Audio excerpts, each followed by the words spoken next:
अस्सलाम वालेकुम वरहमतुल्लाहि वबरकातुहू। रमज़ान मुबारक का महीना चंद ही अय्याम के बाद में हमारे सामने आने वाला है। इस मौके के ऊपर हमें चाहिए कुछ ऐसे काम जिनकी हमें सबसे ज्यादा रमज़ान मुबारक में जरूरत पड़ती है।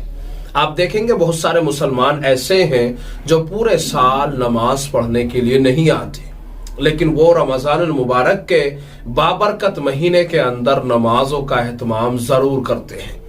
लेकिन वो कहीं ना कहीं ये भी परेशान रहते हैं कि आखिरकार हम नमाजें कैसे पढ़ें, हमें तो नमाज पढ़ना आता ही नहीं है।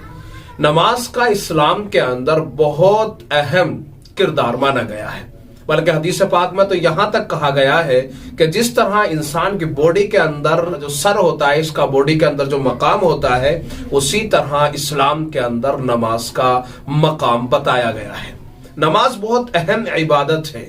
जब पूछा गया कि इस्लाम के अंदर सबसे अहम इबादत कौन सी है, तो जवाब ये अर्ज किया गया कि नमाज इस्लाम के अंदर सबसे अहम इबादत है।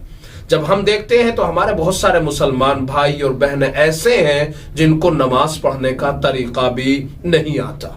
उनको चाहिए कि रमज़ान मुबारक के आने से पहले पहले हमें रमज़ान मुबारक के अंदर जो नमाजें पढ़नी है और जो उससे पहले नमाजें पढ़नी है, जो अल्लाह ने हमारे ऊपर नमाजें फर्ज की हैं, उनको पढ़ने के लिए जरूरी है कि हमें नमाज आती हो, हमारी सना ठीक हो, सूरतुल फातिहा और सूरत याद हो, रुकू और सजदों की तस्बीहात हमें आती हो, हमें अत्तहियात और तशहुद हमें आता हो, दुआए मासूरा दरूद शरीफ हमें आती हो, दुआए कुनूत हमें याद हो।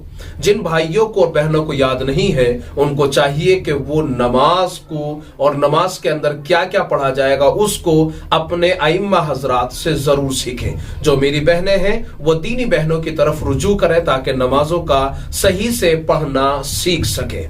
ये बहुत अहम इबादत है, इसलिए इसको सीखने की कोशिश करते रहना चाहिए। अल्लाह ताला हम सबको अमल की तौफीक अता फरमाए।